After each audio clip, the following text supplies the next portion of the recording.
ಎಲ್ಲರಿಗೂ ನಮಸ್ಕಾರ. ವಿಜಯ ವಿಲಾಸ್ ಅರಮನೆ, ಮಾಂಡವಿ, ಗುಜರಾತ್, ಭಾರತ. ಗುಜರಾತ್ನ ಕಚ್ ಜಿಲ್ಲೆಯ ಮಾಂಡವಿ ಬಳಿ ಇರುವ ವಿಜಯ ವಿಲಾಸ್ ಅರಮನೆ ಅತ್ಯಂತ ಸುಂದರವಾಗಿದ್ದು, ಸುತ್ತಲೂ ಕಾಡು, ಮಾಂಡವಿ ಬೀಚ್ನ ಹತ್ತಿರದಲ್ಲಿದೆ.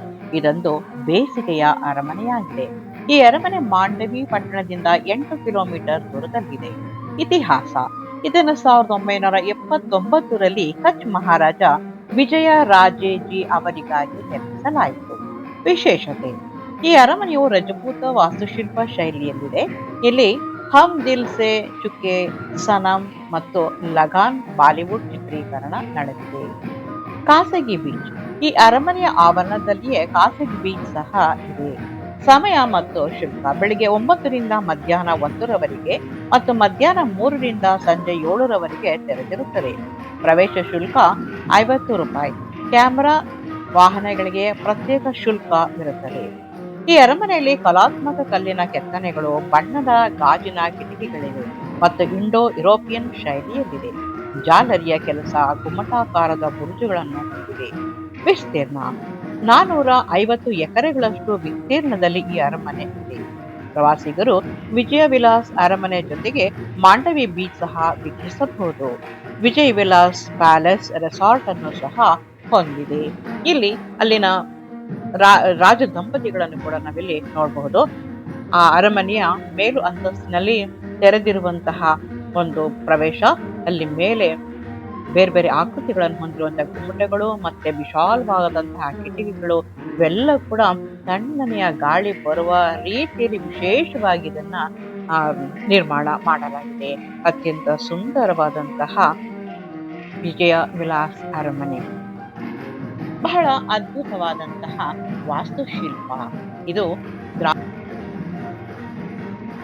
ಗುಜರಾತ್ ಮತ್ತು ರಾಜಸ್ಥಾನದಲ್ಲಿ ಬಿಸಿಲು ಬಹಳ ವಿಪರೀತವಾಗಿರೋದ್ರಿಂದ, ಧಗೆ ಜಾಸ್ತಿ ಇರೋದ್ರಿಂದ ಇಲ್ಲಿ ಬೇಸಿಗೆಯ ಅರಮನೆಗಳು ಜೊತೆಗೆ ಈ ಸ್ಟೆಪ್ ವೆಲ್ಸ್ ಅಂದ್ರೆ ನೀರಿನ ಸಂಗ್ರಹಣ ಒಂದು ಬಾವಿಗಳನ್ನು ಕೂಡ ಅಲ್ಲಿ ಕಟ್ಟಿದ್ದಾರೆ.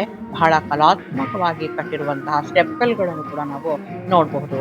ಇಲ್ಲೂ ಕೂಡ ಅರಮನೆ ಒಂದು ತಣ್ಣಗೆ ಇರುವಂತಹ ರೀತಿಯಲ್ಲಿ ಗಾಳಿ ಬೆಳಕು ಚೆನ್ನಾಗಿ ಬರುವ ಹಾಗೆ, ಬಿರು ಬೇಸಿಗೆಯಲ್ಲೂ ಕೂಡ ತಣ್ಣಗಿರುವ ಹಾಗೆ ಈ ಅರಮನೆಯನ್ನು ವಿನ್ಯಾಸಗೊಳಿಸಲಾಗಿದೆ.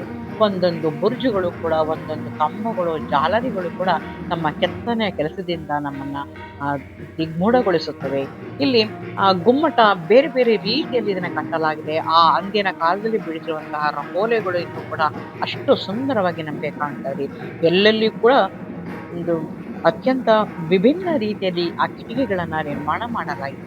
ಎಲ್ಲ ಕಡೆಗಳಲ್ಲೂ ಕೂಡ ಆ ಕಾಡಿನ ವಾತಾವರಣ, ಆ ಕಾಡಿನಿಂದ ಬೀಸುವಂತಹ ಒಂದು ತಂಗಾಳಿ ಅರಮನೆಯನ್ನು ತಂಪಾಗಿರುವ ಒಂದು ಕೆಲಸವನ್ನ ಮಾಡುತ್ತೆ. ಆ ರೀತಿಯಲ್ಲಿ ವಿಜಯ್ ವಿಲಾಸ್ ಪ್ಯಾಲೇಸ್ ನಿರ್ಮಾಣ ಆಗಿದೆ. ನೋಡಿ, ಆ ಜಾಲಂಧ್ರಗಳನ್ನು ನೋಡಿ, ಕಿಟಕಿಗಳನ್ನು ಕೂಡ ಬಹಳ ವಿಶಾಲವಾದಂತಹ ರೀತಿ, ಎಲ್ಲೆಲ್ಲೂ ಕೂಡ ಜಾಲಂಧ್ರಗಳ ಒಂದು ನೈಪುಣ್ಯತೆಯನ್ನು ನಾವಿಲ್ಲಿ ನೋಡ್ತಾ ಹೋಗ್ಬೋದು. ದೊಡ್ಡ ದೊಡ್ಡ ವಿಶಾಲವಾದಂತಹ ಕಿಟಕಿಗಳು ಕೂಡ ನಾವಿಲ್ಲಿ ನೋಡ್ಬೋದು. ಅದರ ವಿನ್ಯಾಸವೇ ಅತ್ಯಂತ ವಿಭಿನ್ನವಾದ ರೀತಿಯಲ್ಲಿ ನಮಗೆ ಕಂಡು ಬರುತ್ತೆ. ಅರಮನೆಯ ಆ ದ್ವಾರಗಳು ಮತ್ತೆ ಆ ಕಂಬಗಳು, ಅಲ್ಲಿ ಅಳವಡಿಸಿರುವಂತಹ ಬಣ್ಣದ ಗಾಜುಗಳು ಕೂಡ ನಮ್ಮನ್ನ ಅತ್ಯಂತ ಒಂದು ಸುಂದರವಾಗಿ ಕಟ್ಟಿರುವಂತದ್ದು ನಮ್ಗೆ ನೋಡೋಕೆ ಇನ್ನ ನೋಡ್ಬೇಕು ಅನ್ನೋ ಒಂದು ಭಾವನೆ ಕೂಡ ನಮಗೆ ಬರುತ್ತೆ. ಇಲ್ಲಿರುವಂತಹ ಶಿಲ್ಪಕಲೆಗಳ ವಿನ್ಯಾಸ ಮತ್ತೆ ಆ ಜಾಲಂಧ್ರಗಳ ಮೂಲಕವೂ ಕೂಡ ಗಾಳಿ ಒಳಗೆ ಬರಕ್ಕೆ ಅನುಕೂಲವಾಗುವ ಹಾಗೆ ಇದನ್ನ ಕೆತ್ತಿದ್ದಾರೆ. ಅತ್ಯಂತ ಸುಂದರವಾದಂತಹ ಒಂದು ಅರಮನೆ. ಈ ಒಂದು ಅರಮನೆ ಬಗ್ಗೆ, ವಿಜಯ ವಿಲಾಸ್ ಅರಮನೆಯ ಬಗ್ಗೆ ನಾನು ಹೇಳಿರುವಂತಹ ಮಾಹಿತಿ ನಿಮ್ಗೆ ಇಷ್ಟವಾಗಿದ್ದಾರೆ, ಲೈಕ್ ಮಾಡಿ, ಸಬ್ಸ್ಕ್ರೈಬ್ ಮಾಡಿ. ಸಾಧ್ಯವಾದರೆ ಗುಜರಾತ್ಗೆ ಹೋದಾಗ ನೀವು ಕೂಡ ಒಮ್ಮೆ ಈ ಅರಮನೆಯನ್ನ ನೋಡಬಹುದು. ಹೊರಗಡೆ ಬಹಳ ವಿಶಾಲವಾದಂತಹ ರೀತಿಯಲ್ಲಿ ಒಂದು ಉದ್ಯಾನವನ್ನು ಕೂಡ ನಿರ್ಮಾಣ ಮಾಡಿದ್ದಾರೆ. ಅದರ ಸುತ್ತಲೂ ಕೂಡ ನಮಗೆ ಕಾಡಿನ ಒಂದು ದೃಶ್ಯವನ್ನು ಕೂಡ ನೀವು ನೋಡ್ಬೋದು. ಆ ಕಾಡು ಮತ್ತೆ ಅಲ್ಲಿರುವಂತಹ ಮರಗಿಡಗಳು, ಹೂಗಳು ಕೂಡ ಅದರ ಒಂದು ಚೆಲುವನ್ನ ಇಮ್ಮಡಿಗೊಳಿಸಿದೆ. ಇದು 450 ಎಕರೆಗಳಷ್ಟು ವಿಸ್ತೀರ್ಣವಾದಂತಹ ಒಂದು ಅರಮನೆ. ಸುತ್ತಲೂ ಕಾಡು, ಕಾಡಿನ ಮಧ್ಯೆ ಹೂ ತೋಟಗಳು, ಅದರ ಮಧ್ಯದಲ್ಲಿ ಈ ಅರಮನೆ ಕಟ್ಟಲಾಗಿದೆ. ಅತ್ಯಂತ ವಿನೂತನವಾದಂತಹ, ಅತ್ಯಂತ ನೆಮ್ಮದಿ ಮತ್ತೆ ಪ್ರಶಾಂತವಾಗಿರುವಂತಹ ಒಂದು ಅರಮನೆ. ನಮಸ್ಕಾರ. ನೀವು ಕೂಡ ಒಮ್ಮೆ ಭೇಟಿ